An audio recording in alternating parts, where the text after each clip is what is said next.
Hello, my beloved listeners. This is Catherine Larange, your host of the My Dead Dragon podcast.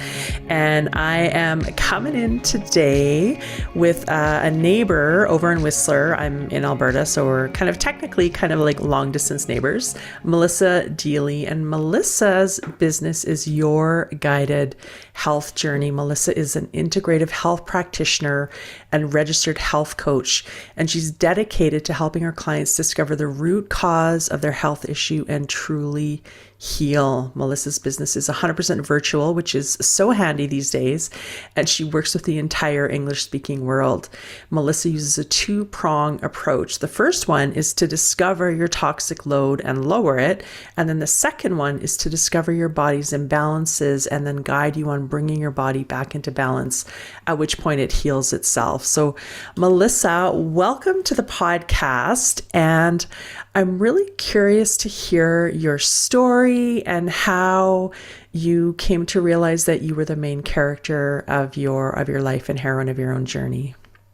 Well, thank you so much for having me, Catherine. I'm excited to be here. And this part of my story, let's say, started 7 years ago when I had been working in corporate for 24 years, and big fish bought little fish. And big fish decided they didn't need me anymore. And I was given an hour to clear out my desk and no word of thanks. Wow. And in that moment, I knew three things: that whatever I did next had to be of service to humanity and the planet, that I was never going to work for someone else again, and that I had no idea what that was going to be that I would do next, but I was open to being guided. And so it was kind of in that moment that I decided that I had to be the heroine of my own journey, because working for someone else, this is how it turns out, that clearly wasn't going to work for me. And I wasn't going to go down that path again. And the open to being guided part was new at that point, but something just told me that I just had to be open to opportunities. I knew this was a kick in the pants to be able to do something completely different. And I knew I didn't want to go back and stay in the same industry, but I literally had no idea where I was going. And later that year, I stumbled upon a company that specialized in brain health supplementation. And I thought that was really interesting because I knew that I used my brain 24/7, and no one had ever told me that I could do more to support the health of my brain. And I also knew that we had near epidemic levels of Alzheimer's and dementia happening. And yet I had a grandmother who was 99 years old at the time, lived by herself, fully capable of caring for herself, cognitively functioning, and, still living. And I knew I had good genes, but something made me wonder, is that enough? And I started comparing her life to my life. And she was born in 1916 in little old Christchurch, New Zealand, in the bottom corner of the world, before all the toxins we have in our world today, and growing all their own food on their property. And then I looked at my life, great life. I was raised in Tokyo, Japan, and it was the 1970s. And that was the height of manufacturing plants spewing out toxins. So I realized, compared to my grandmother, I was really toxic. And that put me behind the 8 ball if I wanted to be on her life, which is to, live that long, joyful life. She lived until 101 and died in her sleep in her own home. Wow. Whereas the average in North America is people dying slowly over 10 years in a nursing home. I didn't want that. That's not quality of life, right? So that was an interesting aha. So I started learning about the brain and what more I could be doing to support my own brain, and learning about how toxins impact our body. And about 4 months later, my oldest daughter got a concussion in her first high school soccer game of the season for grade 12. And so she had just started using this brain supplementation. And I started taking her to her appointments with physiotherapists and other practitioners specializing in concussion recovery, because I realized she didn't have the cognitive ability in that moment to go to the appointment and come home and tell me what they'd said she should do before the next appointment on her healing journey. So I was going to all of her appointments. and I was giving her good nutrition for the brain to continue helping her brain heal. 2 months later, I'm driving to Vancouver and I get a phone call from our high school that my daughter in grade 8 has a suspected concussion from gym class. And in that moment, I was driving along the ocean and I looked out at the horizon and up at the heavens and I said, really? This is how you show me my path? Please stop taking out my children. And I only had 2 girls and now they both had concussions, very different concussions. And I now started going to both sets of appointments to support their healing journey. And I realized, what do other people do that don't conveniently have a mother that isn't working, right? That can go to all the appointments with them. And I realized that when you're in the muck of trying to heal and the body's in that stress state, it can't heal. We have to get out of that stress state for the body to heal. And there's no better way than getting out of that stress state than having someone guide your path, letting you know what it is that you do next and following up and encouraging you in between appointments and make sure you're doing what you need to be doing, that accountability piece. And I live in a small town. So other people knew our story. And before long, others were asking me, my son just got a concussion. What do I do? I have an employee with a concussion. How do I get them back to work? My husband got a concussion. What do I do? And then I was asked to work in a new holistic clinic that was opening up because we do have a lot of concussion in this town. And I was the one bringing a nutritional piece to that recovery and supporting people through the journey, not just letting them go appointment to appointment to appointment with nothing in between. But I couldn't work there because I didn't have certification. And ever since I've been let go, I did have life coach bouncing around in the back of my head, but it hadn't ever landed. And I didn't really know why. And I hadn't worried about it. But now I need a certification. So I'm thinking maybe now is when I need to go and get my life coach training, right? So I call a friend who's a life coach and said, where did you do your training? I need a certification. I should do my life coach certification. And he just said to me, no, you need to do a health coaching certification. And I went, what? What's that? I've never even heard the term before. And I started Googling health coaching certifications. And oh my God, I was in heaven. I knew this is what I wanted to be doing in that moment. He'd given me that gift of the next step in my journey that I was allowing to unfold. And within 10 days, I'd started the next intake of the course that I decided most aligned for me. And as I started that course, I also started realizing, wow, I'm over 40 years old and I didn't know this about my body. I didn't know that. Nobody's ever told me this. How come I've never heard that before? All these little lifestyle things that we can change in order to positively impact our health. But first we have to know it. And I realized in my, corporate years and raising 2 kids, I was busy. And I'd never taken a nutrition course through high school or university. I'd never had a desire to become a doctor. So I just hadn't had access to any of this information because you have to actively seek it. It's not readily available. And I realized, well, if I don't know this, how many other thousands of people don't know this either?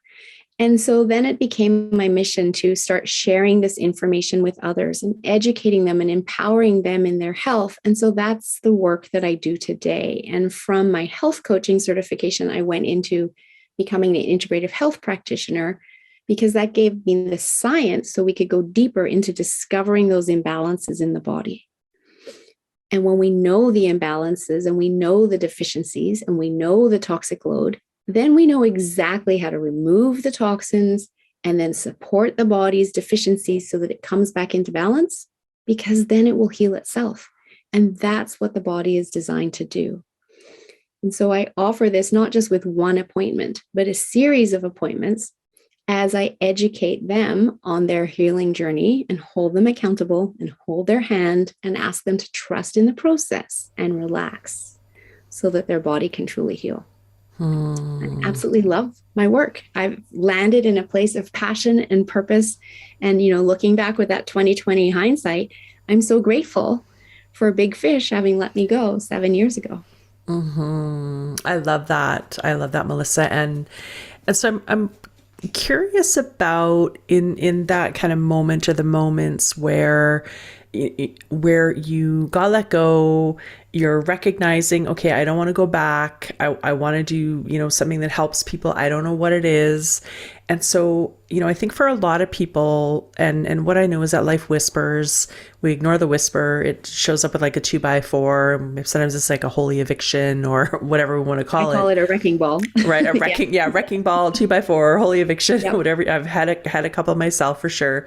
So how in that process were you able to really honor the part of you that knew, I can't go back to this. This is not for me, right? Because I think we all have those patterns or experiences where when things get difficult, when we're in the growth or we're in that expansion, we're in the possibility, we're in the change, it can be challenging sometimes. And the pattern can be to go back to the familiar. So how did you choose to not? How did you continue to show up and choose to move forward? And I don't know what this is going to look like, but I'm trusting the process. So there's a few things there. Part of it is possibly ego, because I live in a small town and I was working for a company in national sales. And if I stayed in my industry, I didn't want to leave my small town because I love my small town. So it was first understanding what was most important to me. My husband had a great job here. My kids love living here. I didn't want to leave. So my choices were limited by my small town to a certain extent, right? And if I stayed in the same industry and got a job in my small town, I would have been taking my career backwards 10 years plus and going back into something I had done 10 years ago. And so part of that was ego. It's like, I've been there, I've done that. I don't want to do that again. And why do I want to go backwards 10 years? Part of it, and I'm very grateful to my mother, who always raised me as an optimist and to kind of look at the opportunity. And so I really did look at this as an opportunity to see what else I could do, to challenge myself and to embrace that. It's that saying that we've heard a million times: when one door closes, another door opens. And will you choose to step through it? And so it was a mindset that I absolutely chose to step through it. And we've also heard that saying of burn your boats, right? And so in my mind, I burned my boats. I walked through that door and I burned the boats. And I wasn't going back. But I also knew that I needed support in that, right? So it's who you surround yourself with. What books are you reading? And so even though I didn't know where I was going or where I was going to land, I did decide I could use this time for my own personal growth, to figure myself out.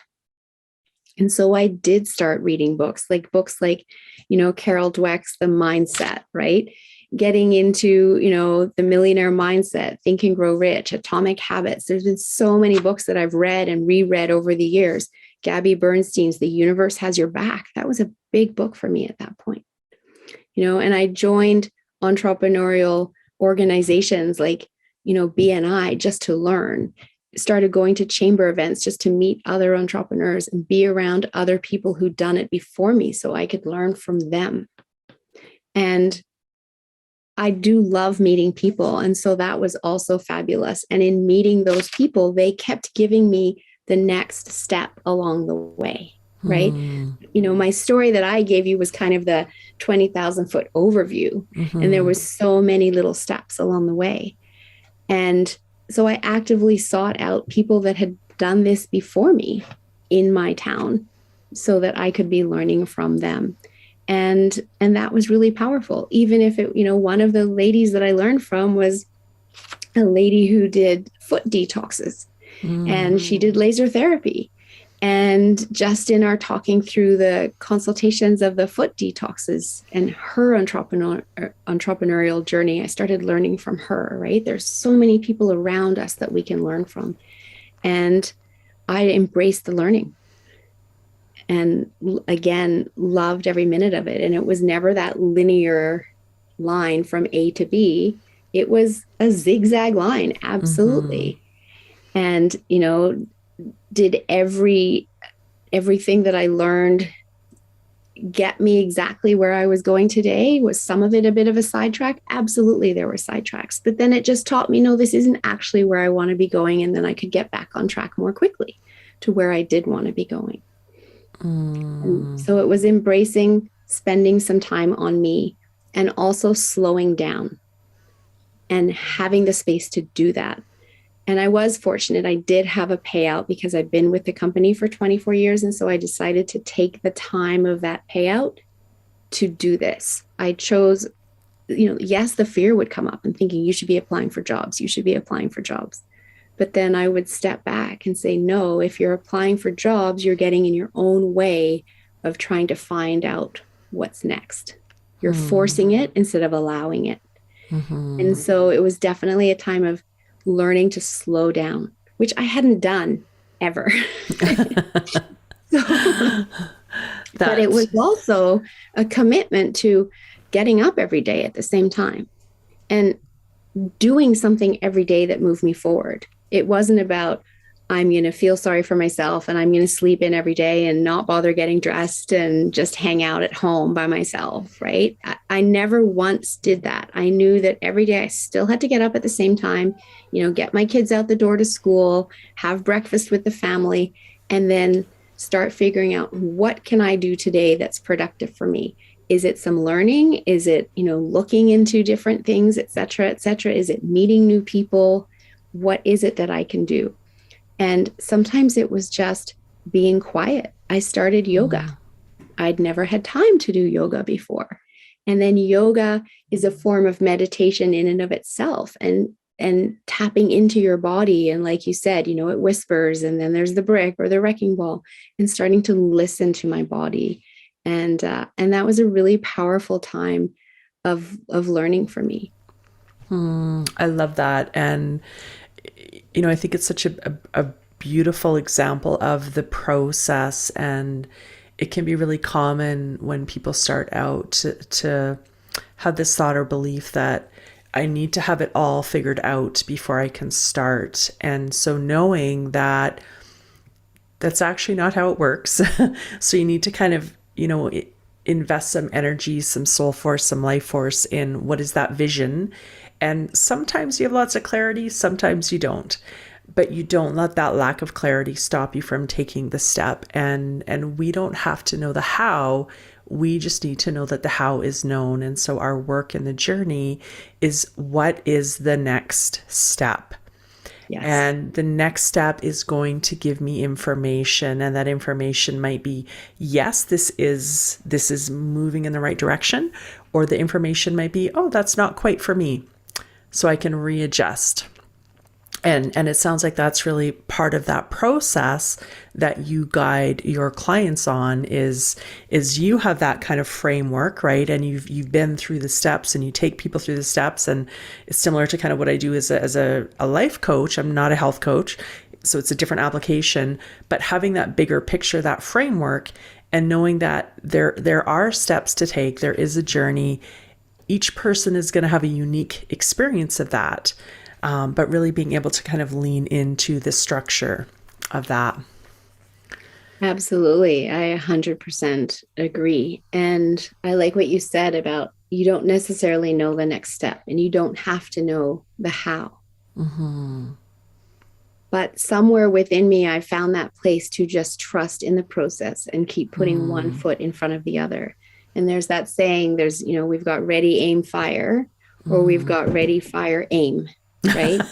So I decided I was ready and I was firing. I was moving forward, but I didn't necessarily know where I was going. Yeah. Right. I've never heard that before. I love that.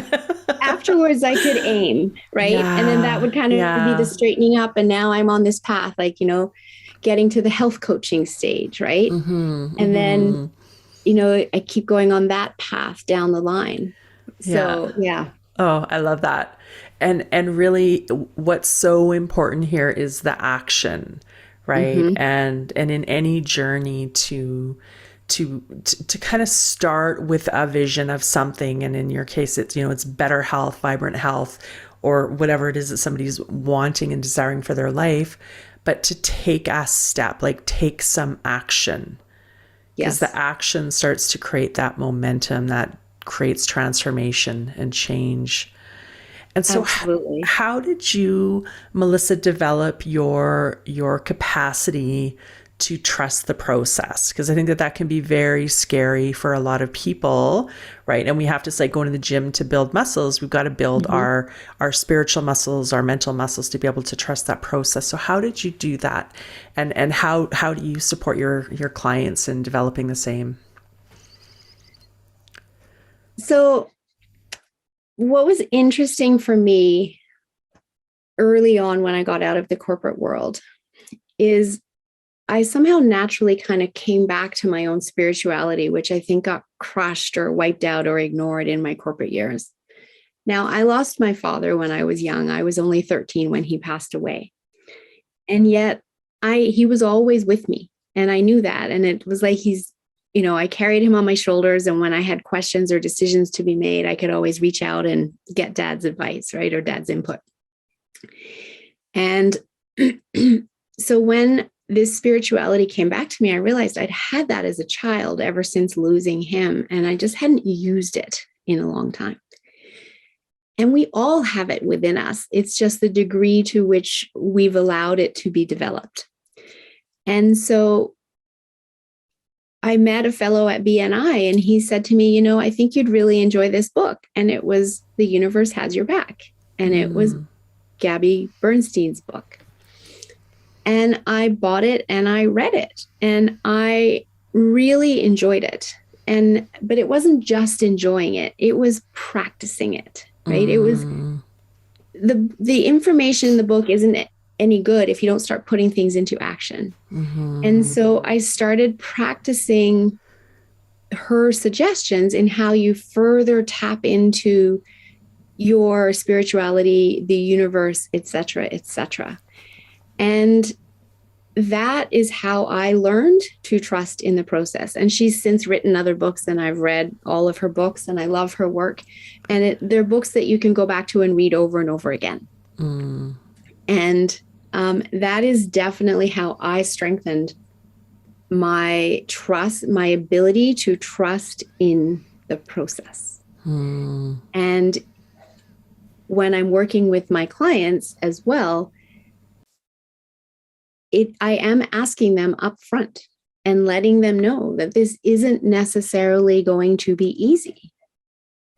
It might even be hard initially. It isn't going to be hard forever.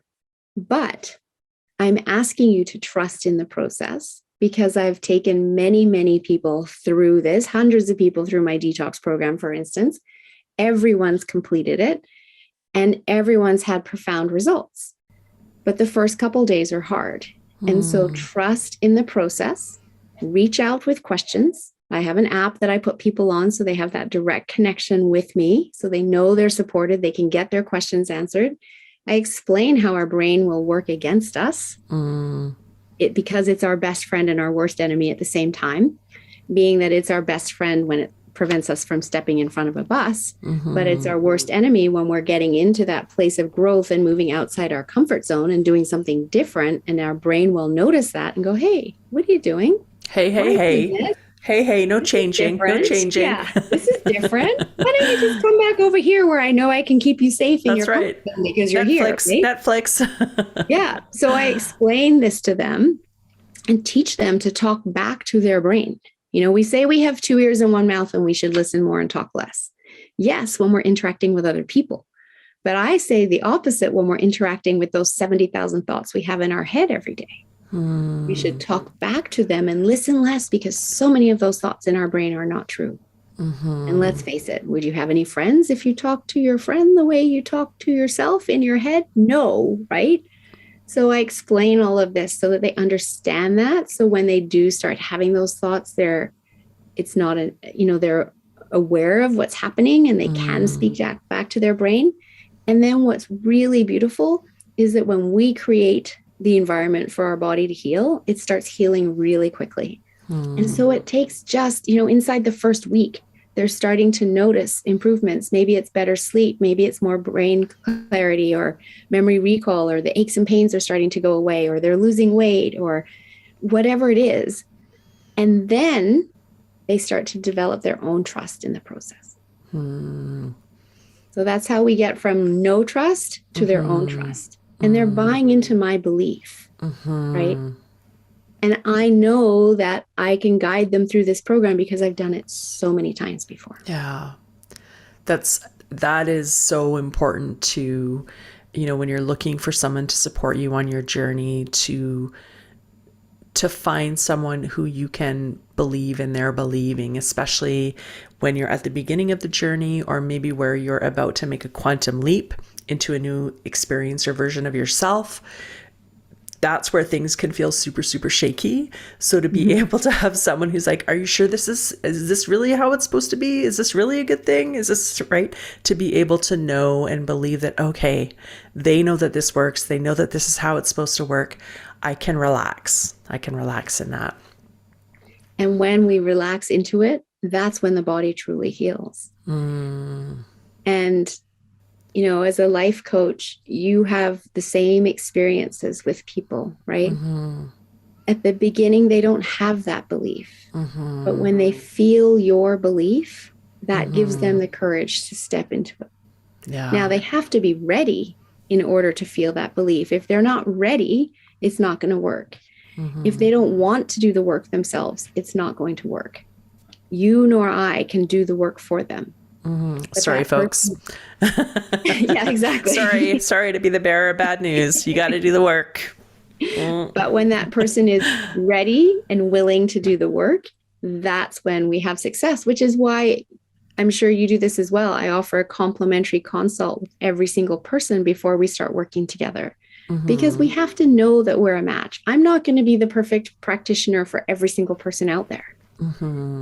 And so having that initial conversation will allow us to determine, can we work together? Are we a good match? And if we're not, I can refer you to someone else. I know a whole bunch of other integrative health practitioners that do exactly what I do that you might be a better fit with. And that's okay. Because we want you to get the results that you are looking for. And you can only do that with someone that you have that good rapport with and that you can lean into their belief until you develop the belief for yourself. I love that. That's such an important point, right? Is that the fit is critical in whatever practitioner, life coach, therapist, hairdresser, mechanic, anybody that you are working with that is supporting you, that you're, buying a service or good from, especially a service, the fit is so important. And there's lots of reasons for that. And I love that, Melissa, and really inviting people now, if you're considering, taking a step to get the support that is going to help you move forward, to check in and honor and listen to the part of you that knows. Right. And there's going to be a part of you that's like, yeah, okay, this person feels like, okay, yeah, maybe I'm a little bit scared because that's part of the process. But okay, I feel like this is my person. Trust that part of you. Absolutely. Yeah. Absolutely. So, Melissa, how can people connect with you? And I know you have like a really cool free gift for my listeners. So can you tell me about those things? And of course, I will have all of the links in the show notes for the people listening. Sure. So my website is yourguidedhealthjourney.com. And my email address is simply melissa@yourguidedhealthjourney.com. And yes, my free gift is called Discover Your Toxic Load Quiz. And that is very often an eye-opening experience for people to take. It doesn't take long, probably 10 minutes, but it runs you through a list of about 105 questions, and all the answers are pretty much the same, which is why you can do it quickly. But it starts you to recognize, oh, I have that symptom, I have that symptom, I have that symptom, I have that symptom. And as you mentioned earlier, our body first whispers to us. And if we don't pay attention, it might come along with a 2x4. And then if we still don't pay attention, well, that's when I say the wrecking ball hits us. And what's happening in society today is that we normalize so many of our symptoms and we write them off in our mind as aging or genetics or seasonal allergies or something else and do nothing because we've normalized it. And the reality is that we don't have to feel worse and have aches and pains and poor sleep, et cetera, because we're getting older. We can actually recognize these symptoms and choose to do something about them and alleviate them. And so this quiz will show you where you're at in terms of your toxic load, because we do live in a toxic world, as I've said. We can't avoid it anymore, but we can help our body in processing those toxins and getting them back out. And that is so critically important, because those toxins left inside our body unchecked create an environment of inflammation. And that inflammation causes our cells to trigger our genes to turn on disease. But we now know through the science of epigenetics that the genetic portion is really only 5 to 10% of the equation. And 90 to 95% of the equation is the environment we create inside our body. We can create a body that is inhospitable to disease by getting rid of our toxins. Mm-hmm. And so this quiz lets you know what your toxic load score is. And it may be high because of the world we live in. But now you know, when we know better, we do better. So the question is then, what action do you choose to take as a result of knowing? And I invite people to book a call with me so we can have that conversation to see if I'm the right person to guide you on your health journey. And inside 3 weeks, have you feeling better with more energy than you've felt in a long time? Because that's what I hear from my clients over and over again. And I truly believe if I can reach enough people with my message and those that are speaking the same message and get the entire Western world detoxing, that we wouldn't have the chronic illness we have in our world today. We've been taught to shower and wash our outer body for good health and hygiene, but we've completely forgotten about our inner body. Wow. Well, I'm hopping on there. I am hopping on there and taking that quiz. So I cannot wait to do that. Thank you, Melissa. And I love that, how you mentioned that we have been taught to normalize these things, and we have, and normal is just what we know, right? And so it's the same with becoming the main character of your life. We've been taught to normalize maybe feeling unconfident or feeling disconnected or feeling empty or feeling sick or aching or tired or whatever that is. And really there are so many entry points to this journey for people to become the main character of their story. And for some people, it's their emotions. Some people, it's their physical body. Some people, it's their spirituality. Some people, it's their results or looking at the actual, maybe the money in the bank or the relationship status. And so for people listening, if this is resonating with you, this is your step to take. This is your step to take. I love that you just said that, and just, the name of your podcast and being the hero of your own story. That's my goal, is for people to realize they can also be the hero of their own health journey. They don't have to wait until they get sick and then go to a doctor and expect to be given something to make them better. That's giving up our power. Let's take that power back and let's be proactive in our health and take on that heroine role in all aspects of our life. Love that. Well, thank you so much, Melissa. This was so interesting. And my brain is really, it's kind of integrating and percolating. And like I said, I'm super excited to go and take that toxic load quiz. And so for my listeners, again, if that resonates for you, I really encourage you to go and check that out. The link will be in the show notes. And Melissa, before we bring this in for a landing, is there any advice you would want to give your earlier self, or any words that you would kind of final words you'd want to share with my listeners?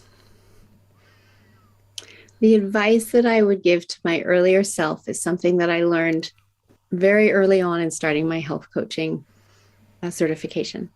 And that is that self-care is the most selfless act, because it allows you to show up and give the world the best of you instead of what's left of you. And I wish I'd known that when my kids were little.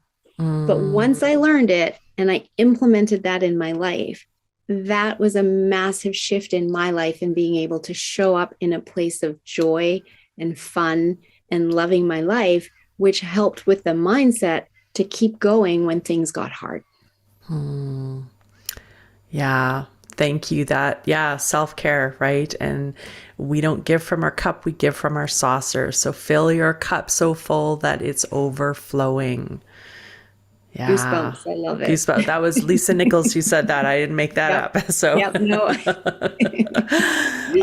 So as always, my beloved listeners, thank you so much for tuning into the podcast, and know that I love hearing from you. So when you hear something that really resonates for you, or you have like an aha moment, or you're pulling over on the side of the road to digest what you've just heard, reach out, let me know. And until next time, this is my Dead Dragon.